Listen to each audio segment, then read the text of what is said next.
My wife cheated on me with a wealthy man, but now I am married to his ex-wife and living on a private island in California.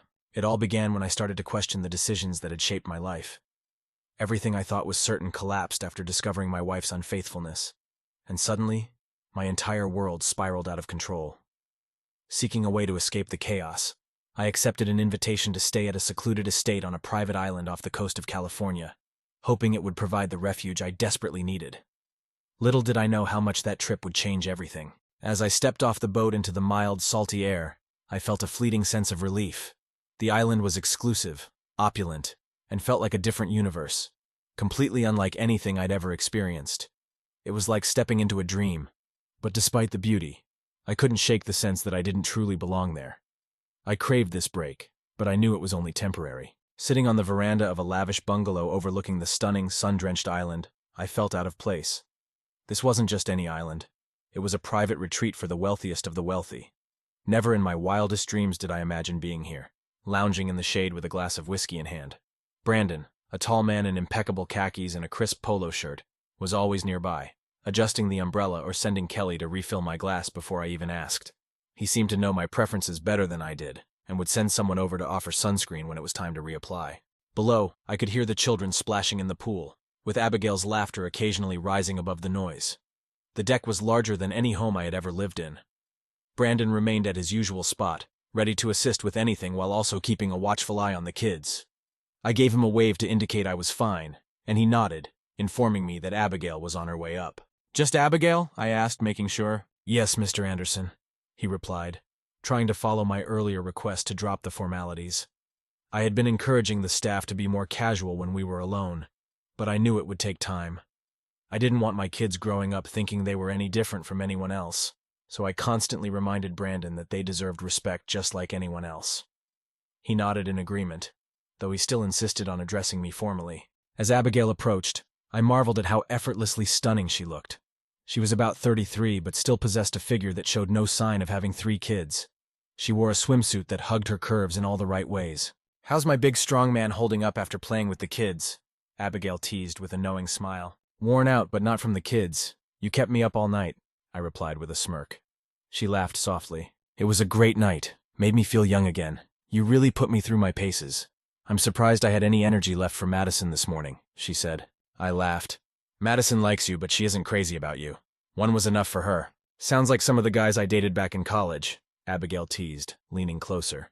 But then her tone shifted as she asked, "But seriously, something seemed to be bothering you at breakfast. What's going on?" I hesitated, but then decided it was time for some honesty. "Abigail, I keep wondering when this bubble is going to burst." She looked at me with concern. "What bubble?" "All of this," I said, gesturing around.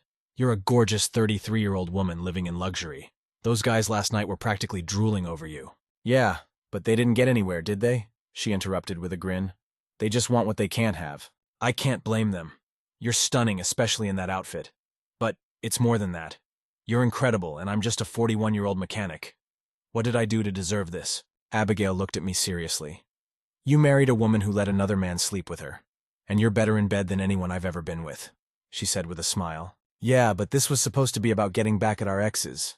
I never thought it would turn into this." "Hold on, James," Abigail interrupted, her tone more serious now. "You didn't take advantage of me. I seduced you. And this house? It's not from Ryan. It's been in my family for generations. I didn't realize that. But Abigail, we come from different worlds. I love it here, and so do my kids. But the longer we stay, the harder it'll be to go back to normal life." "What do you mean by normal life?" she demanded, her voice rising slightly. "Abigail, I care about you more than I should. But eventually, you'll want to go back to your old life and leave me behind." "Jesus, James, what kind of person do you think I am?" she shot back. "I don't think you're shallow, Abigail, and I'd punch anyone who says otherwise." She laughed softly. "That's funny. Ryan couldn't take a punch either, could he? One hit and he was out cold." "He deserved it for what he said at the hotel," I replied. "Truth as he saw it. He thought we came here for revenge, but we agreed it was all for show. We never planned to sleep together, did we?" "Really? I had my own plans," I confessed. "Look, James, when I first met you, I saw something in you that reminded me of my father. A good man who always put others first. You cared more about your daughters than your own pain, and that impressed me," Abigail explained. "It was about protecting them," I said, thinking back to the day she walked into that diner, turning every head. She sat down across from me and asked for some privacy to discuss something personal and unpleasant. The other diners, having finished their meals, politely left the table as she requested, though I could tell they were curious. Some even gave me knowing looks. I shrugged, wondering what was about to happen. "Mr. Anderson, we haven't met, but I'm Abigail Mitchell.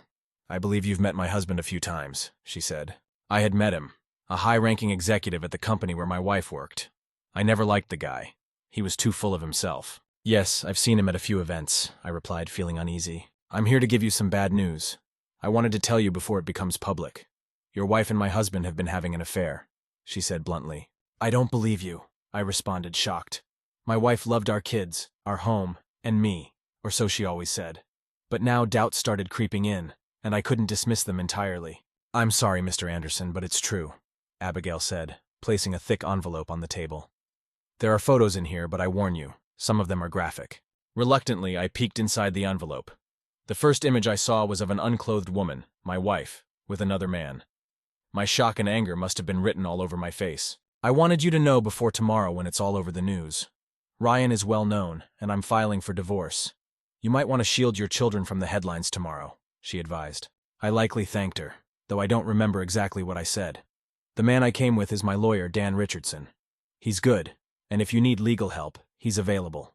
I've already spoken to him, and he can handle your case at a reduced rate since I have him on retainer," Abigail added. My mind was a blur from the anger, though I quickly regained control, a skill I developed as a mechanic on busy days.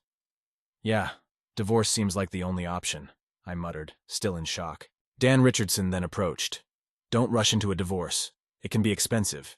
You should talk to your wife first, maybe see a counselor," he suggested. As he spoke, I continued glancing at the photos without fully pulling them out of the envelope, too overwhelmed to face them head-on. "Let me see," Abigail said, and I tilted the envelope so she could take a look. "Oh my, that's from last Saturday in your living room.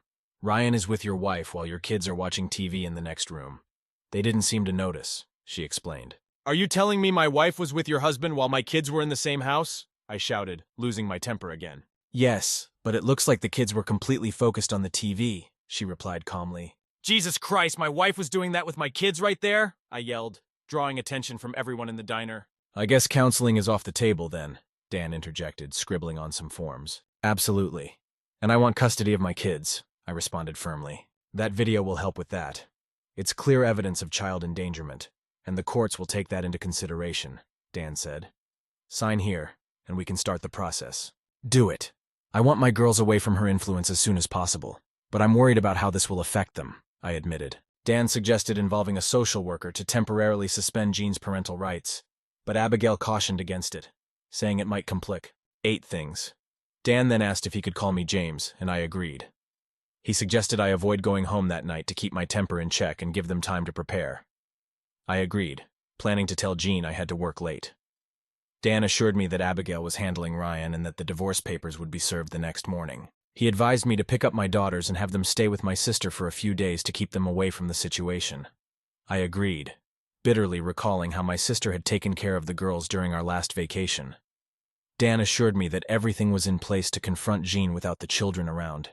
He warned me that if Jean resisted, they would use the video evidence to push for social services to take the kids away permanently. I was shocked when Dan confirmed that the courts could take such drastic action, but he explained that family courts prioritize the protection of children above all else. I signed the necessary papers, determined not to let Jean take my daughters from me. Abigail, who had been looking at a picture of my girls, sympathized, mentioning her own 3 children and the impact Ryan's affair had on them. We talked about how people don't consider the consequences of their actions on their children when they have affairs. Abigail reassured me that she understood what I was going through and that we would likely meet again.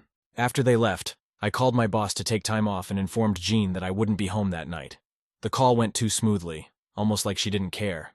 Speaking to my daughters without getting emotional was difficult. The next day didn't go as planned. I picked up my daughters and took them to my sister's house, where she was ready to support me through the divorce. When I returned home, Jessica, a divorce lawyer from Dan's office, was there to help. She informed me that Jean had already been served with the papers and seemed unfazed, while Ryan looked less confident. Jessica suspected that Jean and Ryan had been planning to leave us, and that Jean's comment about moving the schedule up hinted at their plan. She also took precautions by placing microphones around the house to record any conversations, suspecting that Jean might try to accuse me of mistreatment. When Jean and Ryan showed up with their lawyer, tensions rose.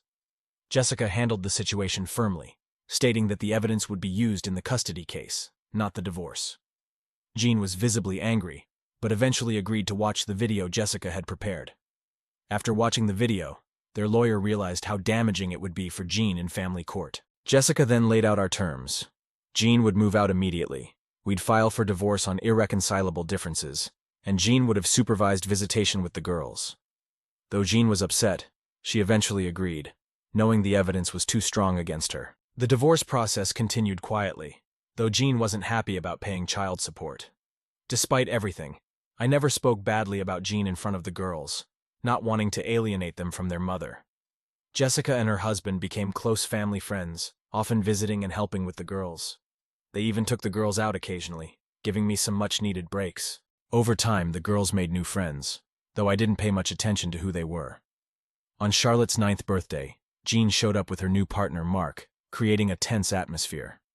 Later, Jessica and her husband arrived with their 2 children and Abigail, who seemed oddly familiar with Ryan. As Jean and Ryan were leaving, one of Jessica's kids waved and called out, "Hi, Daddy," revealing that Abigail and Ryan had a more complicated connection than I had realized. "I think I got the better deal," Abigail called out. I figured she meant ditching her husband. Jean looked furious as she slammed the car door and said something to Ryan, who waved to his kids before driving off, looking confused. "Sorry. I hoped they'd be gone before we arrived," Jessica said at the door. "Abigail's been wanting to talk, and we thought having her kids at Charlotte's party would be good since they get along well." I gave Jessica a questioning look, but before I could respond, Abigail asked, "Hi, James. Can we join the party?" Jessica then rushed out, hugged Abigail, and brought everyone inside. Later, Jessica explained, "Charlotte needed other kids at her party. She's still hesitant to bring school friends home with everything going on.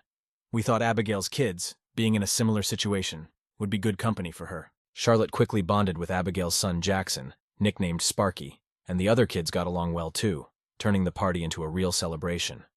Jessica and her husband organized games, clearly enjoying being around the kids, especially since they hadn't had any of their own. While I was outside for a smoke, Abigail approached me.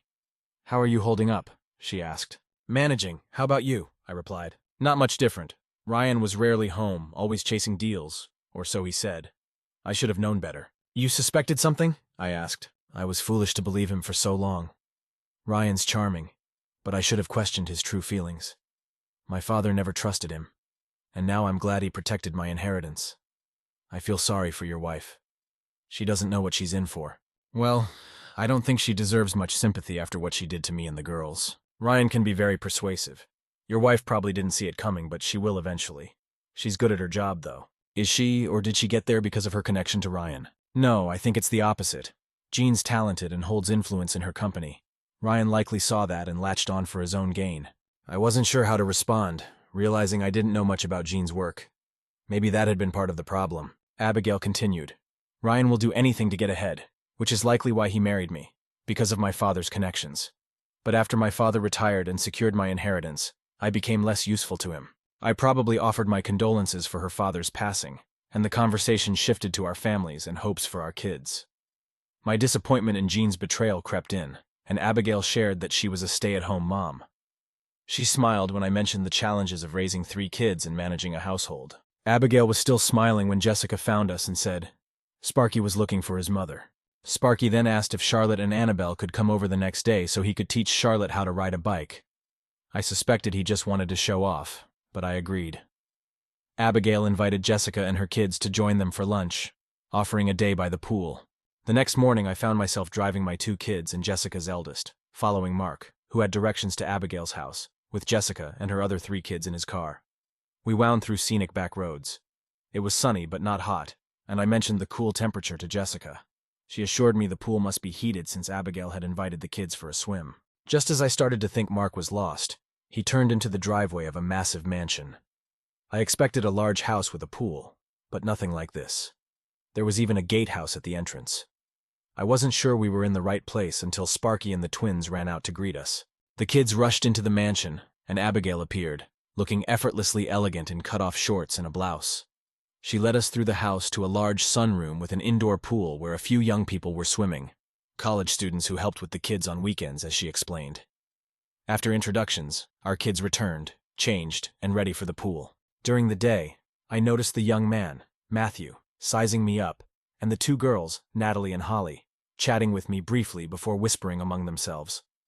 Nothing significant happened, except that all the adults, including me, eventually donned swimsuits. Abigail had a stash for guests. One thing stood out. Mark couldn't take his eyes off Jessica in her swimsuit. Whatever she wore must have worked because she called me the next day to say Mark had proposed to her that night.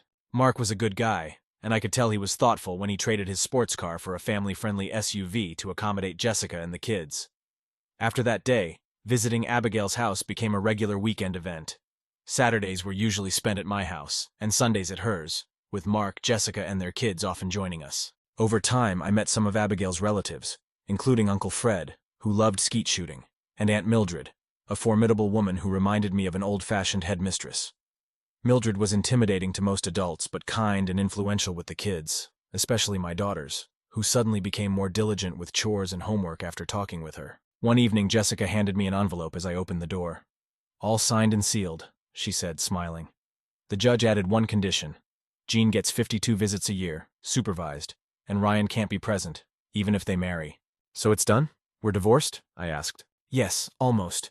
The paperwork still needs to be finalized, but you're free. Jean has to pay child support monthly, or the court will step in," Jessica replied. "Thanks, Jessica. I guess I'll be seeing your bills soon," I said. "No, Jean's paying that too. The judge saw your income compared to hers and decided she should cover your legal expenses. He also agreed you could have asked for spousal support until the girls are grown, but you chose not to." "Thanks, Jessica. I'm not broke, but I'll need to budget carefully." Jessica scolded me for not taking more from Jean. "Your pride got in the way of common sense. Jean would have taken you for everything." "Maybe, but I'm not like Jean. I don't cheat, and I don't use money or kids as weapons." "I doubt she'll ever realize what she lost," Jessica remarked. "Jean always wanted a big shot with money.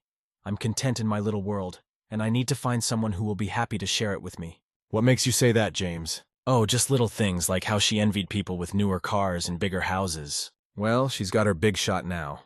I just wonder if her net's strong enough to keep him." Jessica grinned, and I wondered how long Jean and Ryan's relationship would last. From what Abigail hinted, Ryan had likely cheated before, and there's that saying, once a cheat, always a cheat. The next weekend, Jessica and Mark announced their wedding date.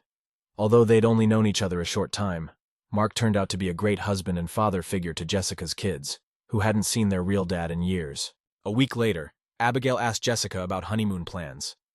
"Honeymoon with the kids? Who'd watch them?" Jessica replied. Abigail suggested they stay at her estate in Hawaii. She even invited me and my girls, offering privacy for Jessica and Mark in the guest house.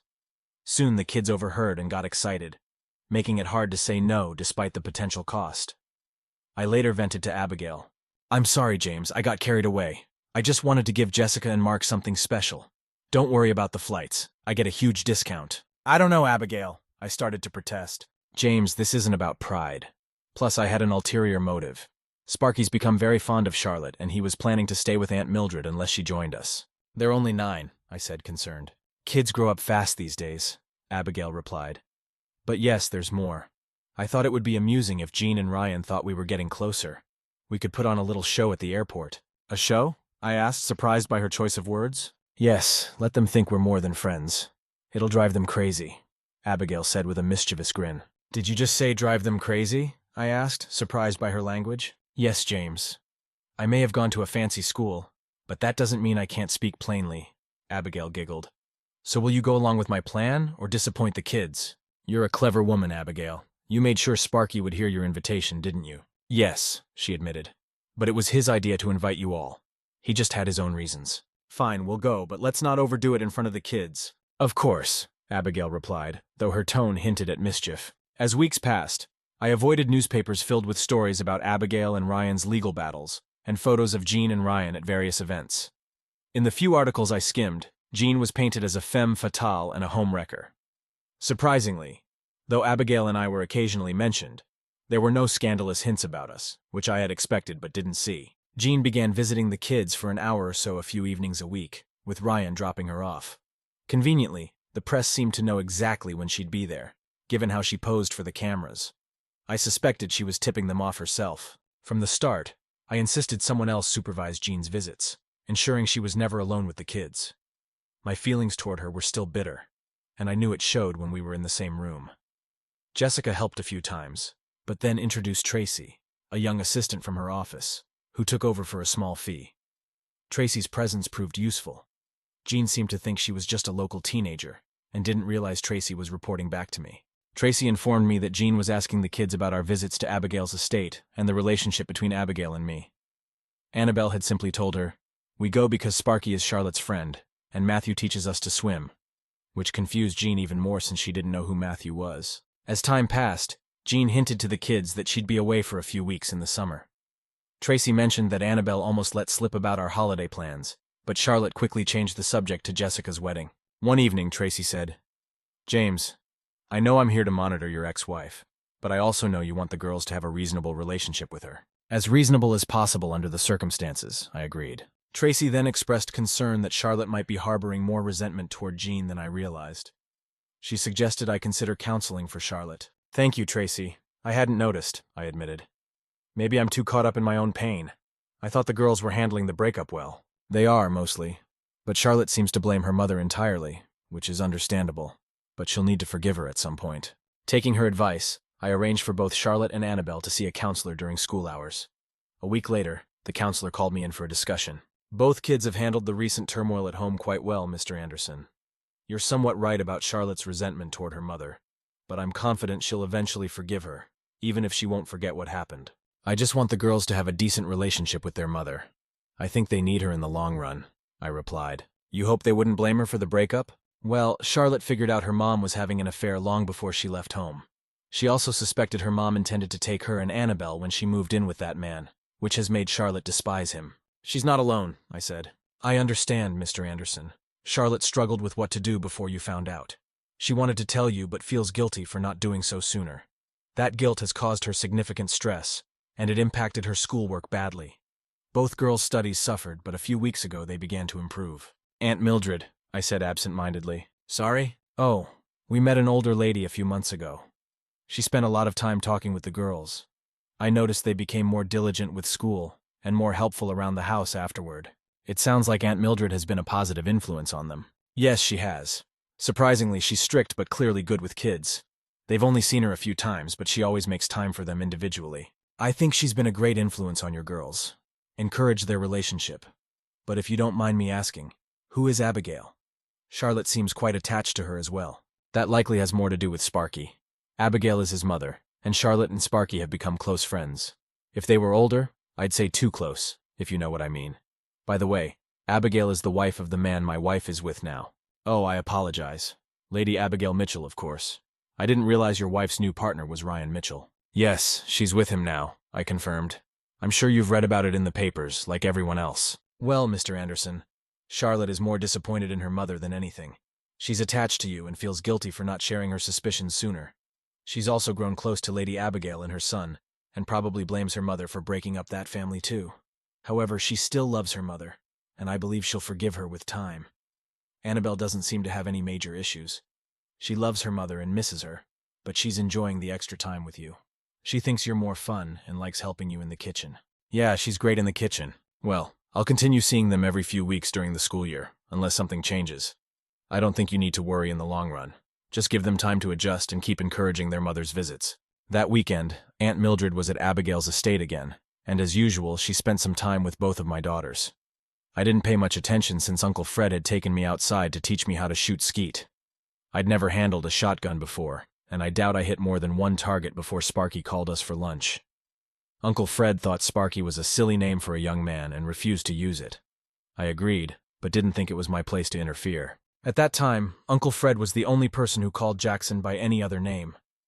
After lunch, as I was heading upstairs to change into my swimsuit, I heard Aunt Mildred's voice boom from the library. "Mr. Anderson, I'd like a private word with you, young man. Join me in the library for a cup of tea." I looked at Abigail, who was in the hall, but she seemed as puzzled as I was about what Aunt Mildred wanted to discuss.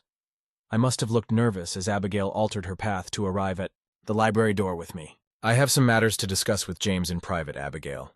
Please ensure we're not disturbed," Aunt Mildred said, dismissing Abigail with a few words. I followed Aunt Mildred into the library, where she pointed to a chair with a wave of her cane. After she sat down, I followed suit. Moments later, one of Abigail's staff brought in a tea tray, which he set on the table between us before leaving with a respectful nod. "James, what's this nonsense about you having my girls see a counselor?" she asked, referring to my daughters as my girls, which I took as affectionate. "They've been through a lot, and I was concerned about Charlotte's hostility toward her mother," I replied. I wasn't upset by Aunt Mildred's interference. She clearly cared about the girls and was an intelligent woman. Not surprising, considering her mother's poor choice in Ryan. I've always known he was trouble. But don't worry, Charlotte will get over her anger eventually. Kids are resilient. "That's pretty much what the counselor said," I admitted. "See? If you had asked me first, you could have saved some money," she replied, handing me a cup of tea. Then she gave me one of her intense looks. "Now, what are your intentions toward my niece?" "Sorry, my intentions toward who?" "Abigail, young man. You're here every weekend. I want to know your intentions. She's already made one big mistake, and I don't want her making another." "Mildred, I bring the kids over so they can play with Abigail's children. They've all become great friends, especially Charlotte and Jackson." "And that's the only reason you visit every Sunday?" she pressed. "Yes, of course. Both of our kids have lost a parent, and Abigail thought they could support each other. She brings her kids to my house on Saturdays, and I bring mine here on Sundays." Mildred smiled knowingly. "She's becoming more like her mother," she murmured. "Sorry?" I asked, confused. "Oh, nothing important. Now, about this trip to Hawaii. Abigail's concerned about whether you can afford the airfare."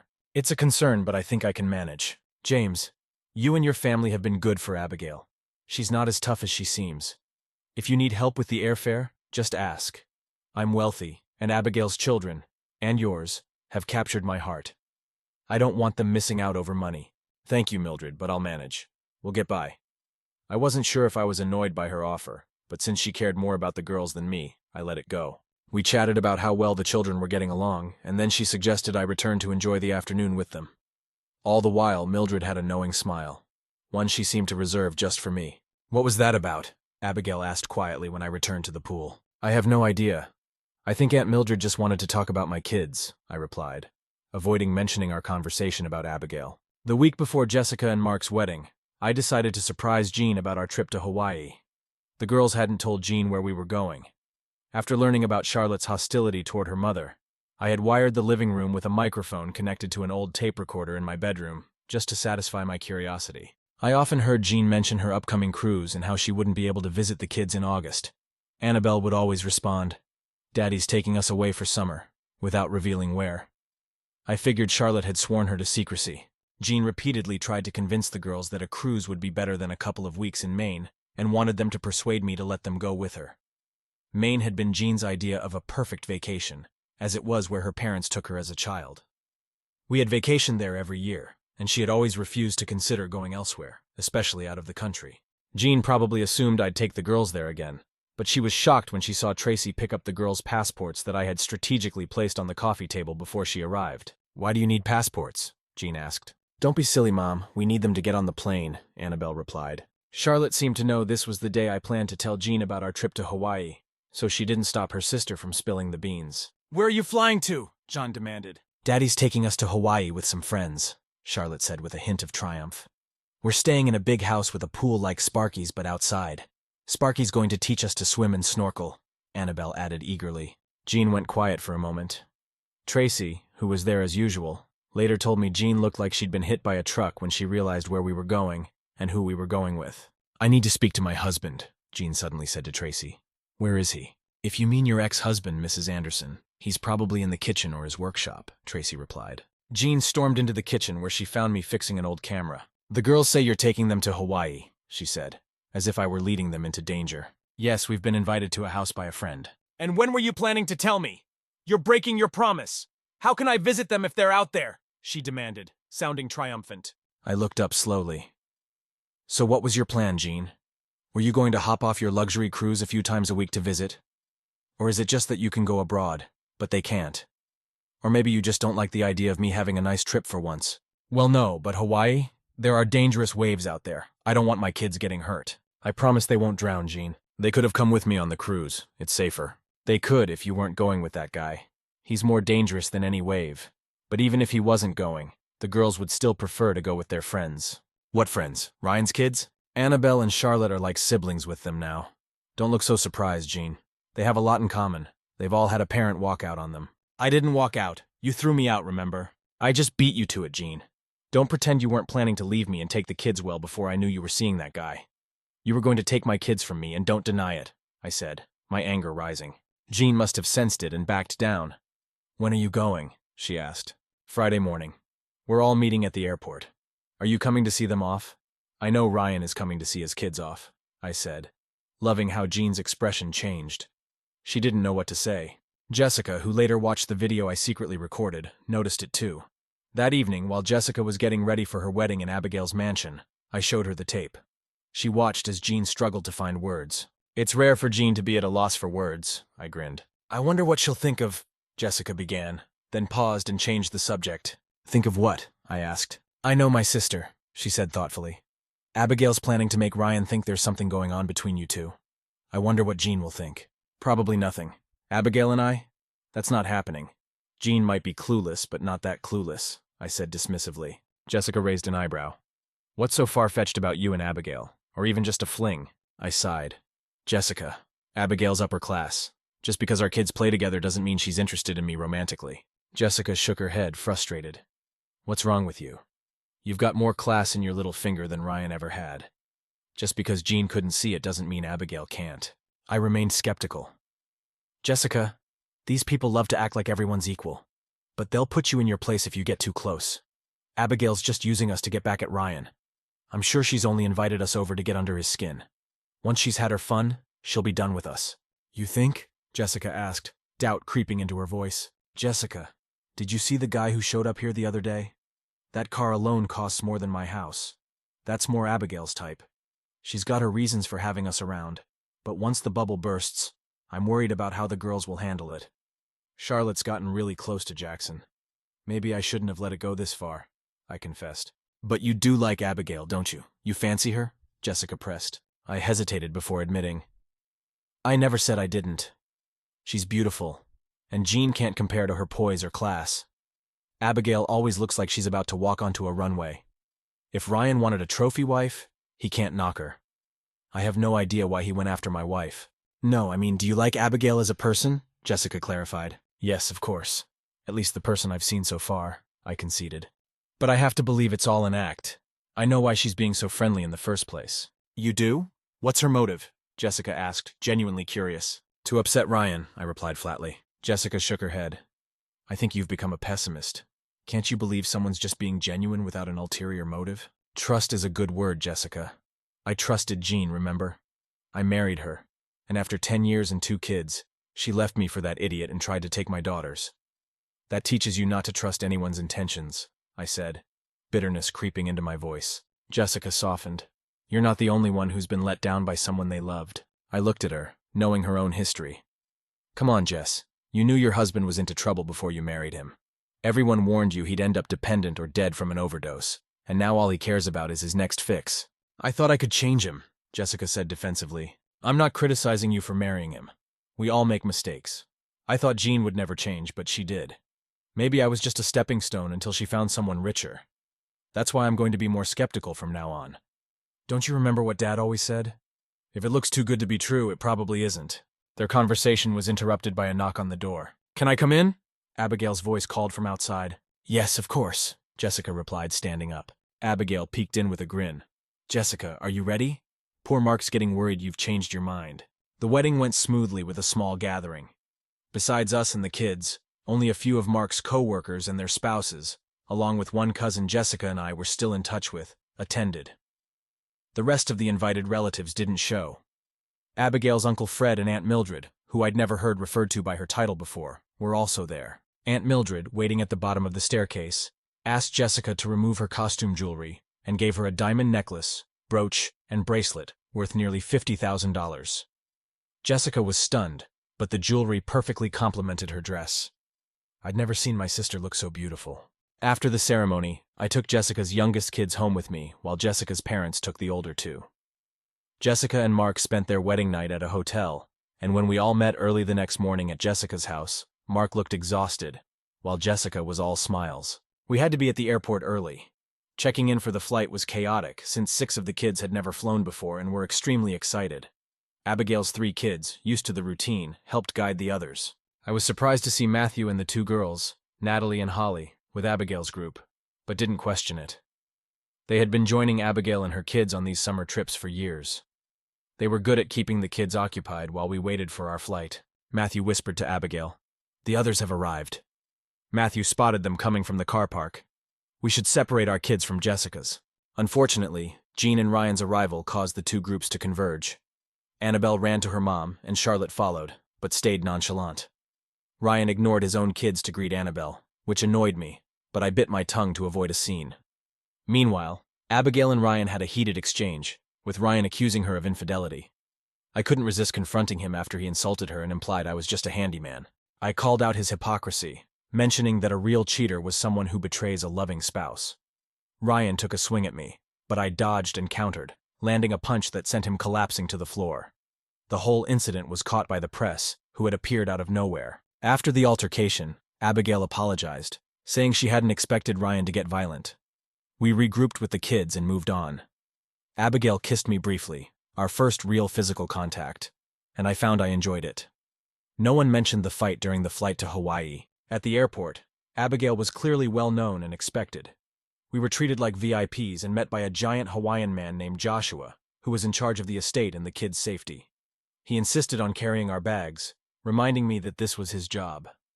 As we made our way to the house, I noticed the staff unloading our luggage from another vehicle and carrying it up the path. A brief interruption occurred when Kelly, one of the staff, ran to greet Matthew with a hug, revealing they were a couple. Joshua explained that they had been together for years, and that Matthew and his sister planned to join the estate staff after finishing their studies. They intended to teach water sports and eventually marry. Joshua grabbed a couple of suitcases and headed up the path to the house. I realized that everyone except Matthew and Kelly, who were preoccupied, had already gone ahead. I followed Joshua, taking a glance back at the lovebirds on the dock. The path led to a long staircase, and halfway up, I reached a large paved area with an impressive pool. I saw Joshua ahead, climbing another set of steps leading to a massive patio in front of the house. The place was enormous, with multiple wings on different levels that seemed to snake around the hillside. Later, I learned that the estate, though privately built, was meant to function like a hotel when the family wasn't there, renting out the wings to cover costs. Several smaller houses, which Abigail called guest cottages, were scattered around the property. Jessica and Mark were placed in one of these, giving them some privacy. The children were shown to their own suites by the staff. Each suite had several rooms and a private balcony or patio. The house was not just impressive, it was incredible, like something out of a movie set. By the time I entered the house, everyone had disappeared, and Joshua showed me to my suite. He pointed out that Abigail's suite was next to mine, but I didn't think much of it at the time. It wasn't until the next day, when I discovered all the children were in a different wing, that I began to see some significance in the room arrangements. Matthew was staying in the staff house, and I assumed he and Kelly were together since they were inseparable whenever she was off duty. After a quick shower, I went to find my daughters. I found them, along with Jessica's kids, getting a tour of the house from Sparky and his sisters. I had to remind them it was late, and eventually, they agreed to go to bed, still excited from the day's events. As they headed to their rooms, I wandered onto the patio. "Can I get you something, Mr. Anderson? Coffee or something stronger?" Joshua asked, appearing out of nowhere, a habit I soon got used to. "Call me James, and yes, where's the bar? I could use a drink," I replied. Joshua led me to the bar, where he mixed one of his special cocktails. We chatted for about an hour, during which Joshua filled me in on the estate's history and talked a lot about Abigail's father, to whom Joshua had been deeply devoted. It was clear that his devotion had transferred to Abigail after her father's passing. I don't know what time I finally went to bed, but I was abruptly awakened by Charlotte and Annabelle jumping on me, eager to go swimming after breakfast. I got up, showered, put on my trunks under some shorts, and headed to the dining room, only to find everyone eating breakfast under a large canopy on the patio. Abigail greeted me in a tiny blue bikini that left little to the imagination, with a sheer cover-up tied around her waist. She looked stunning. "Good morning, James. Did you sleep well?" she asked, smiling at me in a way I couldn't quite decipher. "Morning, Abigail. A bit warm, but I'll get used to it," I replied. She nodded and suggested, "If you close the shutters, you can turn on the air conditioning. We're trying to be environmentally friendly, so the aircon shuts off if the windows are open." After breakfast, we had some trouble convincing Jessica's younger kids not to go looking for their parents. We spent the morning in the pool with the children, and I couldn't help but notice that Abigail and I kept reaching for the same beach ball, usually thrown by Sparky. Later in the morning, I decided it was time to talk to Sparky about his nickname. It was fine for a little kid, but he was 9 now, and it would soon be embarrassing in middle school. I got my chance when he joined me on the balustrade where I was sitting with a drink. "You like my mother, don't you, Jackson?" he asked, surprising me with his directness. "Yes, Jackson, she's a very nice person," I responded. "And very beautiful," he added, not missing a beat. "Yes, she is. I think your father was a fool," I replied, trying to gauge his reaction. Jackson ignored my comment about his father and said, "She likes you too." "Glad to hear it," I said, wondering if he was trying to play matchmaker for his mother. But I shifted the conversation. "Jackson, about your nickname, Sparky." "Yes, sir?" "It does get a bit—" He hesitated, searching for the right words. "It sounds a little young, especially if you have a girlfriend," I teased with a smile. "Girlfriend, sir?" he asked, a bit confused. "I'm talking about Charlotte. I'm not blind. You're sweet on her and she likes you too. Just make sure you behave yourself," I advised. He looked thoughtful for a moment. "Yes, sir, I'll try to do that." "Jackson, how about shortening Sparky to just Jax?" I suggested. "Like the boy on that TV show?" he asked, catching on. "Exactly. It turns a silly name into a cool one," I explained. "Yes, I like that, but how do I get people to start calling me Jax?" he wondered. "Leave that to me. Just introduce yourself as Jackson or Jax and gently stop answering to Sparky," I advised. "Thanks, Mr. Anderson." "I'll try," he said, grinning as he climbed down from the balustrade. Later that day, I noticed most of the children were calling him Jax, and even Abigail and the staff picked up on it quickly. I had a feeling Abigail had been watching us talk and smiled when I was the first to call him Jax while we played in the pool that evening. I was alone on the patio, watching Matthew and Kelly in the pool below. Jessica and Mark showed up, dressed for a swim, and after a brief conversation, they joined them in the pool. "Enjoying the view?" Abigail asked suddenly, appearing by my side. "Not exactly. Just thinking the lights down there could be dimmed a bit," I replied, glancing at the brightly lit pool. "That's easy," Abigail said, then called out, "Joshua, can we get mood lighting on the pool level?" Joshua appeared almost instantly, as he always did, ready to adjust the lights as requested. Joshua nodded and disappeared. Seconds later, most of the pool lights dimmed, leaving just enough light for safety and visibility. Abigail explained, "The pool has sensors to alert if anything stays still at the bottom too long." She then took me on a tour of the property. Somewhere along the way, she took my arm. "This is my guest cottage," she said, leading me to the smallest one. "My father gave it to me when I was a teenager. I never let anyone else use it." Inside, the place was cozy, filled with personal items like stuffed animals and family photos. "I come here when I need to get away," Abigail added. I couldn't help but think she probably used it to recover from her husband's betrayal, though I didn't say it out loud. We wandered through the cottage, though it wasn't exactly small, except by comparison to the main house. We ended up in the bedroom, which featured a massive round bed.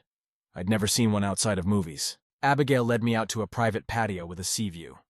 "How do you like this?" she asked, revealing a hidden hot tub. "Fancy," I commented. "Everything here is," she replied. "Don't let it bother you."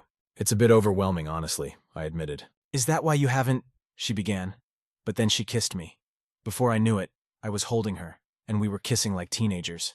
Time seemed to blur until we finally pulled apart, gasping for air. "Want a drink?" Abigail asked as she walked back inside. "Sure," I said, still processing what had just happened. Abigail's supposedly private retreat had a bar stocked with my favorite whiskey. She poured us drinks, linking her arm with mine like in the movies. "To us," she toasted. "To us," I echoed, unsure if that was the right response.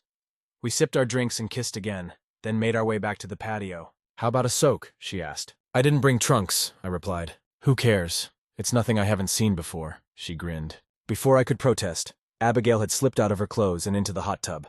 I followed, and for the next hour or so, we were lost in each other. At one point, a flashing light caught Abigail's eye. "Damn," she muttered, taking a call. "Sorry, James. The kids are asking where we are. We better head back." When we rejoined the group on the patio, Joshua gave me a knowing look. I ended up playing chess with Jax, who quickly beat me.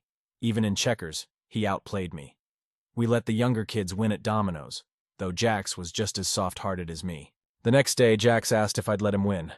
I told him, "If you're old enough to like my daughter, you're old enough to handle life's challenges." "I don't get it," he said. "Just don't go easy on me next time," I clarified. Later that evening, after the kids were in bed, Abigail and I found ourselves alone on the patio. The lights had gradually dimmed, leaving us in near darkness. Suddenly, Abigail was in my lap, and we were kissing again. "Isn't this a bit public?" I suggested. "Let's go somewhere more private," she said. I noticed the last light over the table went out as we stepped inside. Joshua's doing, no doubt. But when we reached Abigail's suite, she kissed me goodnight and closed the door, leaving me confused. I went to my room, took a cold shower, and then stepped out onto my balcony. "Thought you'd never get here," Abigail's voice called from the balustrade. "What the—" "You wanted privacy, right? It wouldn't be good for the kids to see you entering my room," she teased. "You're full of surprises," I laughed, climbing over to her side. We spent most of the night together in her room. Joshua even called to warn us when the kids were up in the morning. After that, Abigail would slip into my room every night, and we'd eventually move to hers. I was falling for her, despite knowing it might not last. The next month was a blur of swimming, water activities, and parties. We met all kinds of people, celebrities, politicians, even some wealthy individuals who seemed interested in Abigail once her divorce was final. Jessica and Mark had to leave after a few weeks, but their kids stayed with us. Our planned vacation extended to 2 months. A few weeks in, Abigail decided she wanted some alone time in her guest cottage. Abigail brought up our first meeting again and kept insisting I was such a great guy. Even though I loved her, I knew deep down it couldn't last. We came from different worlds. "Come on, Abigail. You know you'll get tired of me soon," I said. "Why would you say that? Are you tired of me?" she asked, sounding hurt. "No, Abigail, I've fallen in love with you, but you deserve better." She kissed me. "Maybe I'm happy with who I've found," she said. I reminded her of how her family might react, but she dismissed it, suggesting we forget everything and enjoy some time in her hot tub before the kids noticed we were gone. A few days later, Jax and Charlotte insisted I join them on one of the sailboats. I was hesitant at first, as I knew nothing about sailing, but eventually, I agreed. After a couple of hours, when we returned, Jax and Charlotte sailed away again after dropping me off. I walked up to the house, which was strangely quiet. As I poured myself a drink, Aunt Mildred suddenly appeared, cutting through the silence. "Mildred, I didn't know you were coming today," I said, surprised. "It's Aunt Mildred to family," she corrected me. "I came to sort out this mess." "What mess? Is there an issue with Abigail's divorce?" "No, you're the problem," she replied, hinting at Abigail and me. I assumed she was there to kick me out, but then she mentioned a wedding. Confused, I asked, "What wedding?" "Yours and Abigail's. We can't have any illegitimate children in the family," she said, revealing that Abigail was pregnant. I was stunned. Abigail appeared behind me, confirming it. Mildred then shared her own story, explaining how love, not status, mattered in their family. She handed me a ring, urging me to propose. I did, and Abigail accepted. Mildred then suggested we retreat to Abigail's guest cottage until dinner. A few weeks after returning from Hawaii, Abigail and I got married. It was a small ceremony with just a few guests.